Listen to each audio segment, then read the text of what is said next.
வணக்கம்.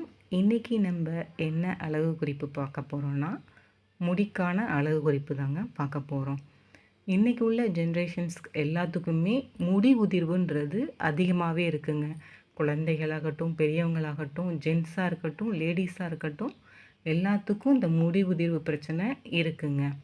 எல்லாத்துக்கும் முடின்றது ஆசைப்படுவாங்க. ஒரு சில பேருக்கு நீல முடி வச்சுக்கிறது பிடிக்கும். ஒரு சில பேருக்கு சின்னதாக ஷார்ட்டாக முடி வச்சுக்கிறது பிடிக்கும்.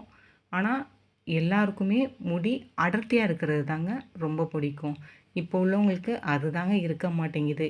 நிறைய பேருக்கு பார்த்திங்கன்னா முடி ரொம்ப கம்மியாக இருக்கும். நீளமாக இருந்தாலும் அடர்த்தியாக இருக்கலையேன்னு கவலைப்படுவாங்க. குட்டையாக இருந்தாலும் அடர்த்தியாக இல்லையேன்னு கவலைப்படுவாங்க. இன்றைக்கி நம்ம பாலை வச்சு எப்படி முடியை அடர்த்தியாக்குறது தாங்க பார்க்க போகிறோம். இன்றைக்கி உள்ள எல்லாத்துக்கும் ஊட்டச்சத்துன்றது கொஞ்சம் கம்மியாக தாங்க இருக்குது. முடிக்கு பராமரிப்பு ஊட்டச்சத்து ரொம்ப முக்கியங்க.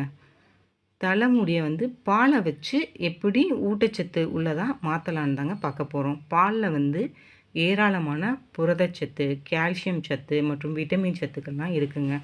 அது முடிக்கு நல்ல ஊட்டத்தையும் வலுவையும் கொடுக்குங்க. முடி உதிர்வையும் தடுக்குங்க. முட்டையையும் பாலையும் நல்லா மிக்ஸ் பண்ணி அதை முடியில் நல்லா அப்ளை பண்ணி ஒரு 10 நிமிஷம் மசாஜ் பண்ணிவிட்டு அதுக்கப்புறம் ஒரு அரை மணி நேரம் ஊற வச்சுட்டு நீங்கள் நல்லா அதுக்கப்புறம் நீங்கள் என்ன யூஸ் பண்ணுவீங்களோ அந்த ஷாம்பை யூஸ் பண்ணி வாஷ் பண்ணிங்கன்னா முடி நல்ல முட்டையில் ப்ரோட்டீன் அதிகமாக இருக்கனால முடிக்கு நல்ல வலிமையை கொடுக்குங்க. ஸோ முடி உதிர்வுன்றது கொஞ்சம் கம்மியாயிடும் உங்களுக்கு.